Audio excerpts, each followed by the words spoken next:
Oh, je dis dans le Bitcoin, est-ce que vous aussi vous en avez marre des youtubeurs qui font des placements de produits directement au début de leur vidéo? Ça vous énerve tellement que vous foutez un coup de poing dans votre écran? C'est pour ce genre de situation que Samsung a créé son écran solide vert feuilleté trempé, tapez dedans.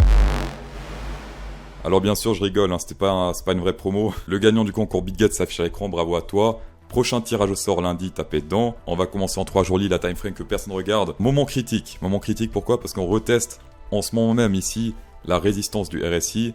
Rejet 2 fois, rejet. Et là pour l'instant on reteste cette résistance. Ça peut faire un pump majeur si on pète ce niveau, donc ça fait très longtemps que je vous parle de cette résistance ici sur le RSI. Et si on pète ce niveau là, all eyes on Bitcoin. PaySalgo annonce également un ABCD Extended Bull. Première target PaySalgo c'est ici vers les 32 880 et la première target d'un ABCD c'est le 0,3I2 qu'on prend le top ici et le bottom. Hop, c'est un peu plus haut. C'est vers les, ici, 37 200. Donc, selon SpaceAlgo, on va péter cette grosse résistance ici. Alors, attention, parce que je vous rappelle que le stop loss est là, d'accord? C'est-à-dire qu'on atteindra d'abord cette target avant d'éventuellement atteindre cette target ici, le stop loss. Et, je sais pas, rebondir ici pour aller jusqu'à la target. Tant qu'il n'atteint pas cette target-là, le ABCD est valide, vu que le stop loss, il est ici, 17 500. Par contre, ce qui est toujours très bearish en 3 jours, c'est l'EMA 20. EMA 20 fait office de résistance ici. Pour l'instant, elle pète légèrement, mais petit rejet avec une tige. Donc, une clôture 3 jours au-dessus de cette EMA 20, ça pourrait être pas mal. La tige, ça compte pas, c'est uniquement la clôture qui compte. En jour on est également sur un ABCD Extended. Pas mal de gens rigolaient sur Twitter ou même sur ma chaîne YouTube. Ici, je disais, attention, target.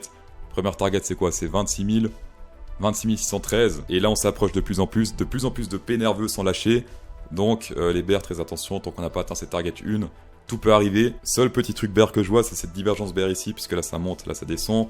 Confirmé si on clôture sous cette ouverture de bougie bleue vers les 22 940, donc sous les 22 940. Sinon, on a le Shoppiness Index qui est chargé, il n'est pas surchargé comme ici, mais il est chargé, donc bientôt la décision sera prise. Une fois qu'on sort là, c'est là l'heure de vérité pour soit shorter à fond, soit long à fond. Hier, qu'est-ce qu'on a vu niveau liquidité? Pas mal au nord jusqu'à 24 000.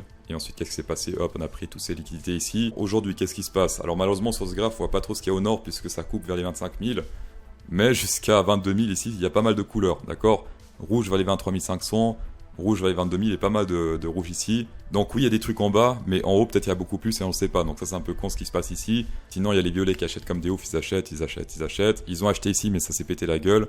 Maintenant on est encore plus haut que le point ici. Et sinon les whale boomers toujours dans le déni puisqu'ils ont encore vendu hier. Ça pump. Le seul truc vrai qu'ils ont fait c'est ici, ces stops là ils l'ont vendu. Mais on dirait qu'ils vendent tout le temps en fait. Donc les whale boomers quand ça descend ils ont raison, quand ça monte ils ont tort. Pour faire simple, ici sur CryptoQuant, qu'est-ce qu'on a? On a le Bitcoin Price en blanc, on a le Bitcoin Hash Rate en rouge, et ici on a les adresses Bitcoin actives MA7 sur 7 jours. Et lui il dit que quand ça monte sur le Hash Rate et sur les adresses actives, eh bien c'est là qu'on repart en bull run. Donc ici ça monte sur les deux, ça repart en bull run. Ici ça monte sur les deux, ça part en bull run, ok.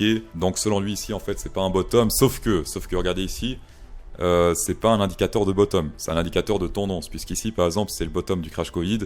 Qu'est-ce qui s'est passé? On est monté, on s'est pété la gueule autant ici sur les adresses actives que limite ça fait un double bottom ici. Et après hop, on monte ensemble. Et même en général, regardez ici, ça montait sur les adresses actives, sur le hash rate un petit peu pendant quelques jours. Et on s'est plus pété la gueule.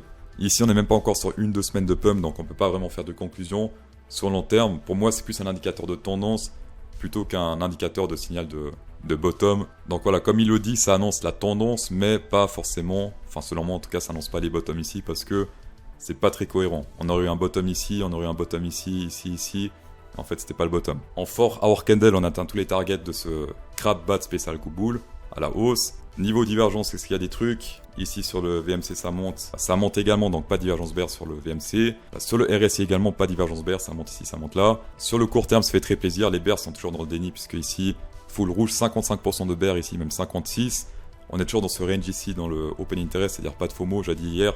Tant que ça pump pas ici, tant que ça break pas à la hausse, pas de FOMO au niveau des bulls. D'ailleurs, depuis la vidéo d'hier, joli pump ici à la hausse. Sinon, pas de signe de faiblesse sur les spots, pas de signe de faiblesse sur les futurs. Donc pour l'instant, tout est bullish, excepté comme d'hab ce funding rate qui est très élevé. Mais bon, là on est sur 4 bullish pour un bearish, donc ça passe. Aujourd'hui, je vais vous parler de Lens. Lens, c'est un projet métaverse. Il y en a plein qui existent, Decentraland, Sandbox, Somnium Space, etc., etc. La plupart du temps, il est difficile pour les investisseurs et les users de savoir sur quelle plateforme parier, puisque terrain élevé, codeur difficile à trouver. Et en plus de ça, les métaverses ne sont pas compatibles entre eux. Et c'est pourquoi Lens a été créé. Lens résout le problème de l'interopérabilité.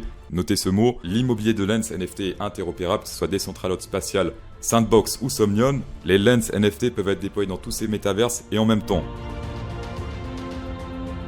Et pour les terrains alors, eh bien tout détenteur de biens Lens NFT soit donné l'accès à des terrains Prime dans tous les métaverses sur lesquels il peut déployer son immobilier Lens. L'immobilier Lens est également personnalisable, il peut être utilisé pour montrer ses produits, services NFT, faire du cross-branding, des opérations de communication ou encore montrer ses labels ISR. Qu'est-ce que c'est que la collection Lens NFT Immobilier? C'est un ensemble de biens virtuels non fongibles, les fameux NFT. Le drop est composé de 5000 villas, donc c'est ça. Ensuite on a 1500 musées, donc c'est ça le musée. Et ensuite on a 500 QG. Le mint est actuellement ouvert, je mets tous les liens en description. Tapez dedans. On va passer au vendre Ethereum en 3 jours comme sur le Bitcoin. Énorme résistance ici, résistance. On se fait toujours rejeter ici. Et là on reteste cette résistance. Un pétage à hausse serait ultra bullish pour le Ethereum. Une clôture bien sûr, clôture 3 jours. 11 jours, je vous rappelle que sur le Ethereum on est sur un énorme butterfly bullish également. Ça fait très longtemps que je vous l'annonce. On s'approche de plus en plus ici de la target 1 qui est vers les $2153. Et si on prend la target Fibonacci, target 1 c'est 0,58 pour les HP. Hop, le top, ici le bottom. Ça serait ici vers les $2549. Mais bon, déjà, cette target-là, on serait content, d'accord? Sinon, jour-lit, c'est un détail, mais toujours divergence bear potentielle, puisque là, on monte, ici on descend, confirmé si on clôture sous ce niveau-là, sous les 1634,90. Et sinon, sur le RSI, joli support diagonal, rebond, hop, rejet, et là, c'est de nouveau un rebond sur ce support. Sinon, si on prend le Fibonacci, ici le top de ce range, ici le bottom, on est plus ou moins, non, on peut pas dire qu'on est pile poil sur la zone du hasard, on l'a pété avec la tige. Donc s'il y a un truc comme ça qui se passe, qu'est-ce qu'on fait? Hop, on prolonge. Et maintenant la première target ici sur le Fibonacci c'est 0,32 1912. Donc ça c'est pour ceux qui prennent les TP avec les Fibonacci. Niveau dollar index, ça fait environ 2 semaines qu'il s'est pété la gueule ici légèrement.